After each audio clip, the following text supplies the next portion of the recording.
Birthday പ്രമാണിച്ച് ഒരു കുട്ടി ഷോപ്പിംഗ് ഒക്കെ നടത്തിയതിന് ശേഷം ഞാനും ബെബിനും കൂടെ ഈ കാണുന്ന തായ് റെസ്റ്റോറൻറ്റിലോട്ട് ഉച്ചയ്ക്ക് ലഞ്ച് കഴിക്കാൻ വന്നിരിക്കുവാണേ. No. Now. Sticky mango rice after. No, now? After or now? ഇവിടെ നടക്കുന്ന ഈ സംഭവം എന്താണെന്ന് നിങ്ങൾക്ക് മനസ്സിലായോ? മാംഗോ സ്റ്റിക്കി റൈസ് ഒരു ഡെസേർട്ടല്ലേ ഈ കാണുന്നത്. അത് ലാസ്റ്റ് പോരെ എന്നാണ് ആ ചേട്ടൻ ചോദിക്കുന്നത്. പക്ഷേ ഞാൻ പറഞ്ഞു എനിക്കിപ്പോൾ തന്നെ വേണം, എനിക്കത് ഭയങ്കര ഇഷ്ടമാണ്. പിന്നെ എനിക്ക് ഫേവറേറ്റ് ആയിട്ടുള്ള സംഭവമാണ് സുഷി. അത് ഞാൻ ഓർഡർ ചെയ്ത് കഴിച്ചു. പിന്നെ ഞാൻ ബിബിനെ കൊണ്ട് ഈ കാണുന്ന സുഷിയും വസബി ഒന്ന് ടേസ്റ്റ് ചെയ്ത് നോക്കുവാണ്.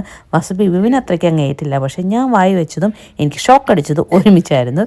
പിന്നെ എൻ്റെ ഈ ഫേവറേറ്റ് മാംഗോ സ്റ്റിക്കി റൈസ് കഴിച്ച് ഞാനങ്ങ് സന്തോഷിച്ചു. മാംഗോ സ്റ്റിക്കി റൈസ് ഉണ്ടല്ലോ ഭയങ്കര ടെംപ്റ്റിംഗ് ആണ്. നമ്മൾ ഒരു തവണ കഴിച്ചാൽ പിന്നെ നമുക്ക് വീണ്ടും വീണ്ടും കഴിക്കാൻ തോന്നും.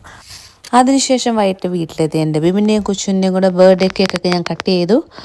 അങ്ങനെ ഇതോടുകൂടി എൻ്റെ ബർത്ത്ഡേ സെലിബ്രേഷൻ ഞാൻ ഇവിടെ അവസാനിപ്പിക്കുകയാണ്. അപ്പോൾ എനിക്ക് വിഷസ് അറിയിച്ചാൽ നിങ്ങൾക്ക് എല്ലാവർക്കും ഒത്തിരി thank you. You all take care. See you all with yet another video. Bye by.